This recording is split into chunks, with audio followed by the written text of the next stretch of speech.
If you're looking to balance your candida or other gut health challenges, you absolutely need to avoid the 3 myths that we are going to talk about today, because not only they can cause more candida overgrowth and more gut health imbalances, they can lead to other health challenges in the long run.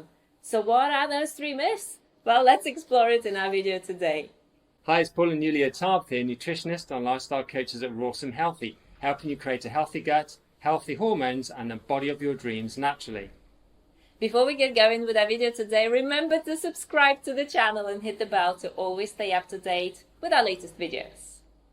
Now, we work with a lot of people who have gut problems, including candida overgrowths. And one of the common themes that we notice working with these people is that they've done the anti-candida diet and it's failed miserably for them. Now, in today's video, we're going to be covering the 3 common myths that people have regarding healing their gut, and in particular, healing their candida overgrowth. Yes, so the first one is to do with sugar. And this is such a big mistake that you can make if you follow an anti-candida diet. Anti-candida diet says that you need to remove all sugar, totally remove and exclude all sugar.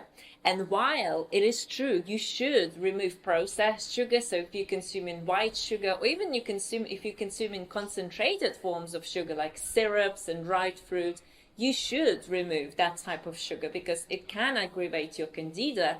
But when it comes to whole fruit in its whole natural state, then it's a very different story, because the sugar that you find in fruit doesn't have just sugar, right? It comes with other nutrients. Absolutely. You've got all the fibre in there, you've got the vitamins, you've got the minerals, you've got the antioxidants. Water as well. So there's all these other nutrients in there which are missing when you just have sugar, which is very, very different to fruit.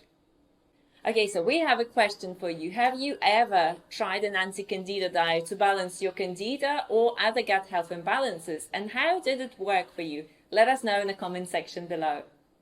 And what happens when you remove sugar?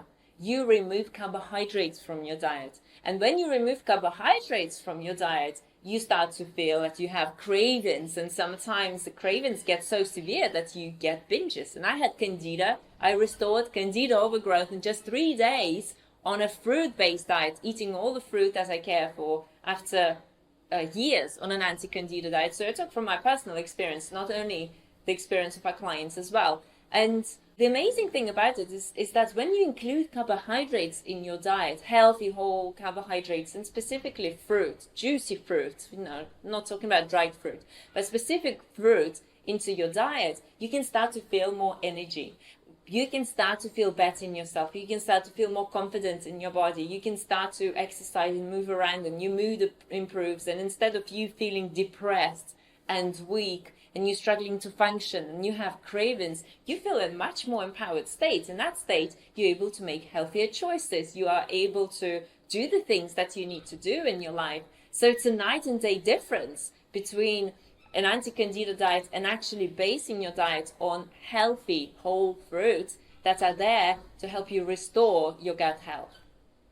Now, the second myth we're going to talk about is probiotics. Now, I think most of us, if you ever heard about, gut issues, you've looked into gut issues, researched it, that you'll see a plethora of information about, regarding probiotics and how probiotics are good for you. You've got to take them, and the more the better. The higher the dose, the higher the dose, the more billion you take, the better it's going to be for you. But it really is not as clear and black and white as that. In fact, it can actually be detrimental for you.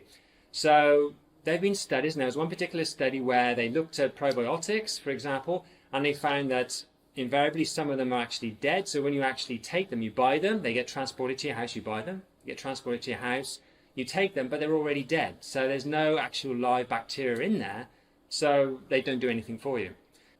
Now, a study also looked at the friendly gut bacteria actually making it through your stomach, because your stomach has lots of acid in it to destroy bacteria. But unfortunately, the capsule that it comes in that contains your friendly gut bacteria from those probiotics won't necessarily make it all the way through. To the gut, exactly. So they go through your stomach acid, get destroyed, and then you've still got no probiotics for your gut. The next one is that the strains that people are taking are not necessarily the strains that your gut actually needs. So you could be taking the wrong strains of gut bacteria, and they could be passing straight through your gut, or they could actually be interfering with your gut microbiome and stopping the other friendly gut bacteria from colonizing, especially if, for example, someone's been taking antibiotics and they've cleared out a lot of their gut microbiome. Then taking a probiotic can actually interfere with the recovery of their microbiome, and it's been found for up to 6 months after they started taking probiotics. So you can see there are a lot of potential problems with taking probiotics. It's not necessarily going to really help you heal your gut. It could actually have a detrimental effect. Yes, and what's interesting, we've been coaching clients on health and gut health and hormonal health, weight loss for nearly 9 years. And while we've seen some positive results with certain clients who took probiotics, we also saw no results with certain clients. And we understood that we needed to readjust our system and stop repeating what everyone else says. Probiotics, gut health, well, you need to take probiotics. You need to take more probiotics. You need to have different types of probiotics. You need to rotate your probiotics. And we actually tuned into the actual experience of people and were able to modify a system. And the truth is, by eating the right diet that contains a diversity of plant foods, prebiotics, yeah, which are plant foods that actually feed friendly gut bacteria, that is your best bet to building that diverse gut bacteria and good gut bacteria. Okay, so the third myth is that you need to eat lots and lots of veggies if you have candida and healthy protein sources. And while we totally agree with you eating lots of veggies, it's an amazing thing for your body, for your gut health, and for your skin, and for you alkalizing your body and doing a lot of good things for your body. Vegetables don't supply you with calories. So you cannot eat enough calories eating broccoli and carrots all day long. It is impossible. So then those calories will come from protein, fat, or carbohydrates. And if you're on an anti-candida diet, you're going to be excluding carbohydrates. So then you are left with protein and with fat. Now, the problem with protein sources, protein-rich sources, is that most of them are also high fat sources. So if you are eating your chicken and animal products with veggies, or if you are eating nuts and seeds and veggies, then you'll also be consuming a high-fat diet. Okay, so let's start off with the animal food side of things, shall we? So invariably there's lots of saturated fat in it. You're eating lots of meats, chicken, beef, you're eating eggs and all these kinds of things. Saturated fat's been implicated with things like narrowing your gut microbiome. Just being on a high-fat diet, there will be lots of saturated fat in there. It's been implicated with things like diabetes as well, potentially fatty liver disease, liver problems. Yes, accumulation of more fat in the liver. Diabetes, as I just touched on there as well, type 2 diabetes, and maybe type 1 as well, where it can actually damage your cells of your pancreas. Raising cholesterol levels as well, for sure, and that's all the implication of heart disease, for example. And those are just some of the issues. There are many more we could actually go through, make a separate video about it, but that's just some of the issues with eating animal foods. Going to the plant side of it, again, lots of saturated fat you're going to be eating. That's not good for some of the reasons I just mentioned. It's going to slow down your circulation, because if you're eating a very high-fat diet, like a keto diet and a plant foods diet, you're going to slow down your circulation because of all the fat in there. It's not going to be as heart healthy as it could be. In fact, it can actually be detrimental to your health, especially if someone's eating oils in their diet as well. And a lot of omega-6, which is inflammatory. Again, yeah, so there's this omega-3 and omega-6, a healthy ratios that you want to have in your diet, and invariably if you're eating a high-fat diet, you're going to have almost certainly a lot more omega-6 than omega-3, and then that can actually make your body not utilize the omega-3 as well as the omega-6. That can then cause inflammation in your body. So again, this is not a healthy scenario. It's not a good scenario for your health and for your gut health. So this is where really the high-fat approach really doesn't work, whether it's plant or animal. Yes, and while obviously there are some really healthy plant sources for protein, like lentils, and you've got grains, and you've got like a diversity of grains, and that can work with veggies, the majority of people will still cut out the carbs and will stick to protein and veggies, and that can have issues. So you can start experiencing cravings. So when I was on an anti-candida diet, I would maintain it for a period of time, stick to it, and it took me a lot of willpower. And then I would go to a shop and buy sugar-free vegan cookies and eat a whole bag of them. You know, they were made with syrup or date syrup and other things.